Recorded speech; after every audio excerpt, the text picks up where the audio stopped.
Hi, it's me again with Corel Draw Tips and Tricks. Somebody left me a question off of another video that I split and made the two text two different colors. But after changing the color, separate the two halves so there's a visible gap between them. I'd like to split it to be diagonally instead of horizontally. So I've already done it, and there is a split between them because if we make this red, you can see the split. We make it blue, you can see the split between them. So we just have a regular text. When I did that video and I just split them in half and filled them in, or another way. Another way you can do it is go, and I very seldom ever use it, go to the knife tool, and this is default, but go gap, and then set your gap for whatever gap you want it to be, and then just take your knife tool with that selected, take your knife tool and just do that right there. It cut a gap, but these texts are separated.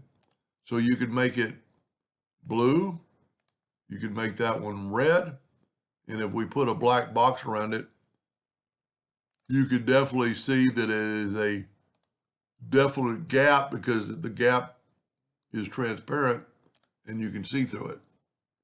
Much like if it was green, see the gap? And you could set it for any thickness of gap. Let's go knife tool, have this set on gap, and let's make it like that thick, and then just swipe through and look at that. You've made a gap.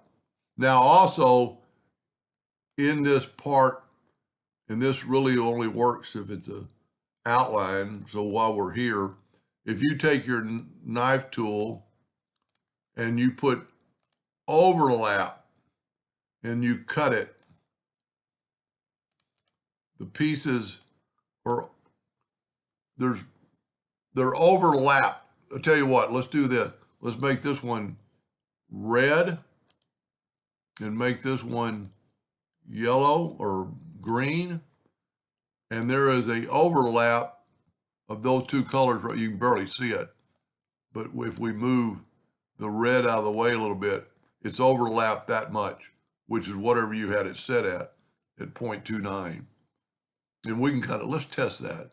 Let's nudge that ever so slightly out of the way, like 0.25. Let's take this, because that would be pretty useful.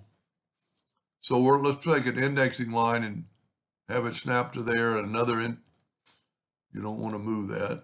Take another indexing line and snap to there. And now let's measure with the parallel dimension tool, and there's the 0.29. Anyway, I hope it answered his question, and thank you for watching.